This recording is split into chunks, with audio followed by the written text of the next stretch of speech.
बिस्मिल्लाहिर्रहमानिर्रहीम। अस्सलामु अलैकुम डियर व्यूवर्स, आपके favourite Urdu informative channel MF books से आपकी खिदमत में हाजिर हैं।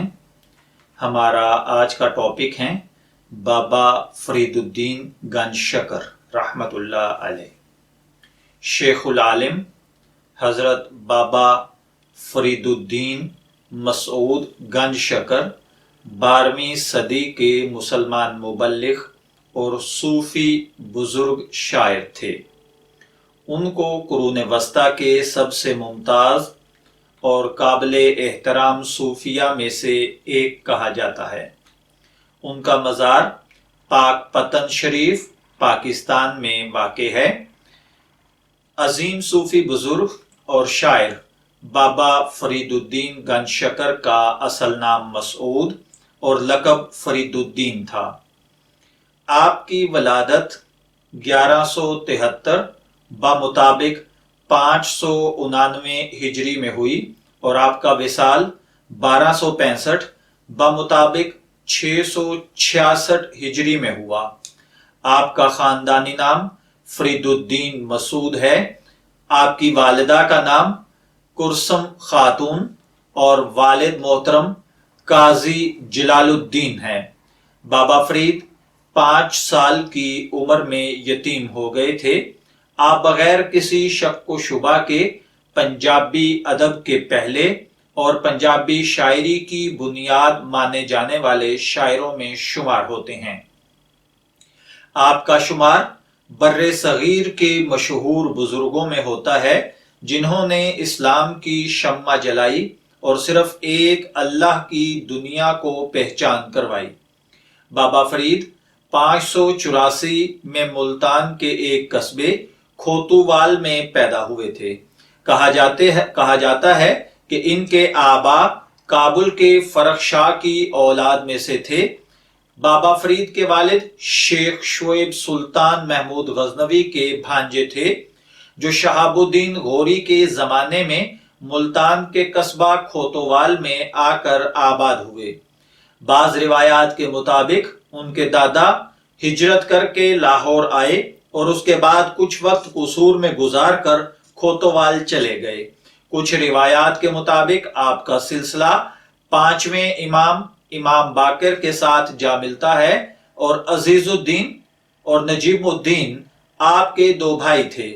शजरा नसब बाबा फरीद, शजरा नसब सैयदुस सादात, सैयदना बाबा फरीदुद्दीन मसूद, सैयदना बाबा फरीदुद्दीन बिन सैयदना जमालुद्दीन सुलेमान का शजरा नसब इमाम बाकर से मिलता है, इसीलिए आप हुसैनी सैयद हैं।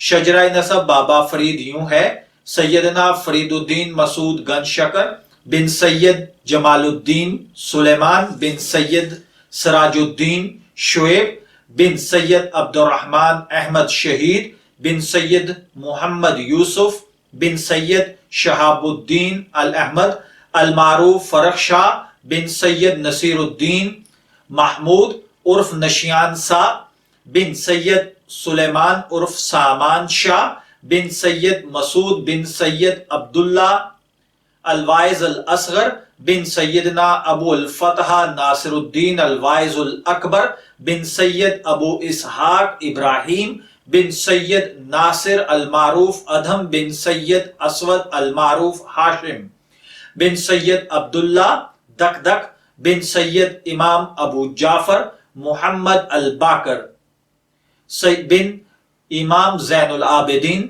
बिन सैयद शुहदा अबू अब्दुल्ला इमाम हुसैन बिन इमामुल मुत्तकीन अली इब्ने अबी तालिब है।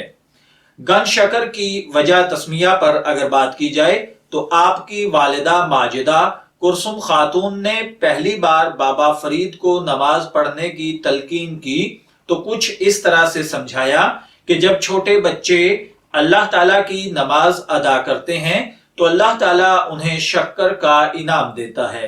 जब बड़े हो जाते हैं तो दूसरे बड़े और मजीद इनामात दिए जाते हैं। बाबा फरीदुद्दीन जब नमाज पढ़ते तो कुरसुम खातून चुपके से उनके मसल्ले के नीचे शक्कर की पुड़ियां रख देती اور بابا فرید وہ شکر کی پڑیاں انعام میں پا کر بہت خوش ہوتے۔ یہ سلسلہ کافی عرصہ تک چلتا رہا، یہاں تک کہ ایک مرتبہ ایسا ہوا کہ کلثوم خاتون شکر کی پڑیاں رکھنا بھول گئیں، تو اگلے دن اضطراب سے پوچھا کہ اے فرید الدین مسعود، کیا آپ کو کل شکر کی پڑیاں مل گئی تھی؟ تو بابا فرید نے ہاں میں جواب دیا۔ تو کلثوم خاتون نے اللہ عز و جل کا شکر ادا کیا کہ ان کی لاج رہ گئی، اور اس بات پر خوشی بھی ہوئی کہ اللہ عز و جل کی طرف سے انعام دیا گیا۔ تب انہوں نے بابا فرید سے کہا کہ اے فرید الدین مسعود، آپ تو واقعی گنج شکر ہیں۔ اس طرح آپ کے نام کے ساتھ گنج شکر کا لقب لگ گیا۔ ابتدائی تعلیم بابا فرید الدین نے ملتان میں منہاج الدین کی مسجد میں تعلیم حاصل کی، جہاں ان کی ملاقات جناب بختیار کاکی اوشی سے ہوئی اور وہ ان کی ارادت میں چلے گئے۔ اپنے مرشد کے حکم پر بین الاقوامی اور سماجی تعلیم کے لیے قندھار اور دوسرے شہروں میں بھی تعلیم حاصل کرتے رہے۔ اس کے بعد آپ دلی واپس پہنچ گئے۔ مرشد کی وفات پر ان کو چشتیہ سنگت کا سربراہ بنایا گیا۔ وہ معین الدین چشتی اور قطب الدین بختیار کاکی کے بعد اس کے تیسرے سربراہ تھے، اور حضرت محبوب الہی خواجہ نظام الدین اولیاء کے مرشد تھے۔ عظیم صوفی بزرگ تھے جنہوں نے جاگیر ہونے کے باوجود اجودھن، جس کا موجودہ نام پاک پتن ہے، جو اس وقت کفرستان تھا، قبرستان میں اگنے والی جھاڑی کری سے ڈیلے حاصل کر کے پانی میں ابال کر کھاتے، لیکن کبھی کسی سے مستعار شے لے کر نہ کھائی۔ انہوں نے دیگر علماء اکرام، صوفیہ اکرام، مشائخ اور درویشوں کی طرح محبت، بھائی چارے، امن و امان اور باہمی میل جول کا درس دیا، جس سے متاثر ہو کر لوگوں کی کثیر تعداد نے اسلام قبول کیا۔ آپ کے مشہور خلفاء کے نام یہ ہیں: حضرت علی احمد علاء الدین صابر کلیری، حضرت خواجہ نظام الدین اولیاء اجمیری دلی، حضرت مولانا بدر الدین اسحاق۔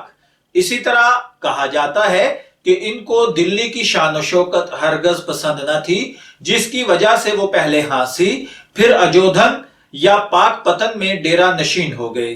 لیکن کچھ روایات کے مطابق دلی اور اس کے گرد و نواح کے چشتیہ اشرافیہ ملتان کے ایک قصباتی نوجوان کو سربراہ ماننے کو تیار نہ تھے، اور ان کے خلاف سازشیں ہو رہی تھی، جس کی وجہ سے وہ پاک پتن تشریف لے آئے۔ شاید دونوں باتیں ہی درست ہو کہ ان کے خلاف سازشیں بھی ہو رہی ہوں اور ان کو اپنے دیس کی عوام زندگی بھی پسند نہ ہو۔ وہ کہتے ہیں: فرید ابرے دا بھلا کر، غصہ مند نہ ہنڈا، دہی روگ نہ لگے، پلے سب کچھ پا۔ فرید برے کا بھلا کرتا کہ تمہارا دل غصے کے تصرف میں نہ چلا جائے، غصے کی نظر نہ ہو جائے۔ اگر تم جسم کو روگ نہیں لگانا چاہتے ہو تو سب غصے والی چیزیں سمیٹ لو۔ پاک پتن اس زمانے میں تجارتی شاہراہ پر ایک اہم مقام تھا۔ دریائے ستلج کو یہیں سے پار کیا جاتا تھا۔ یہ بات حادثاتی نہیں ہے کہ پنجابی کے دوسرے کلاسیکی دانشوروں نے تجارتی مقامات پر زندگی گزاری، جہاں ان کو دنیا کے بارے میں اطلاعات ملتی رہتی تھی۔ بہت سی تاریخی دستاویزات سے پتہ چلتا ہے کہ بہت سے عالم دور دراز سے گرامر اور زبان دانی کے مسائل حل کروانے کے لیے بابا فرید کے پاس پاک پتن حاضر ہوا کرتے تھے۔ آپ کی شاعری میں فارسی، عربی، سنسکرت کے الفاظ ملتے ہیں۔ وہ پنجابی شاعری کے پہلے شاعر ہیں۔ حضرت فرید الدین کے ہاں بغیر مزامیر کے قوالی سننے کا رواج بھی تھا۔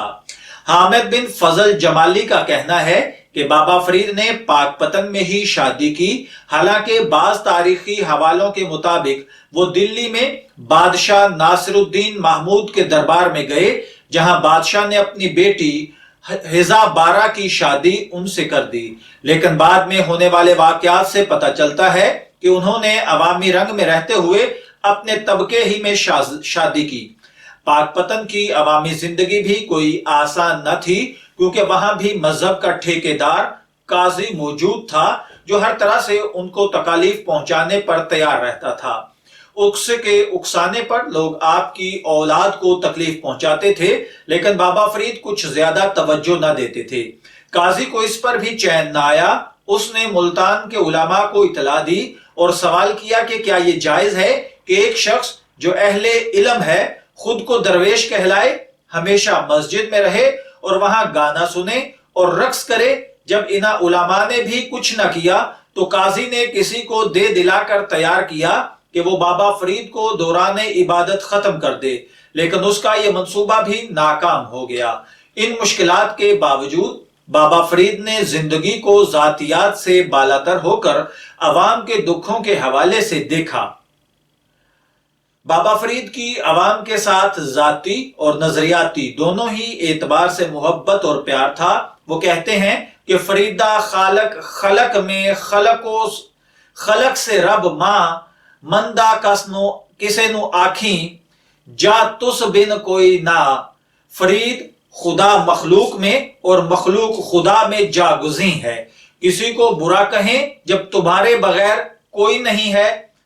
इसी तरीके से अगर आपकी मजीद शायरी को देखा जाए तो आपने बहुत ज्यादा सूफियाना शायरी की है। 5 मुहर्रम उल हराम 1265 सने ईसवी बामुताबिक 666 हिजरी 92 साल की उम्र में आपने वफात पाई।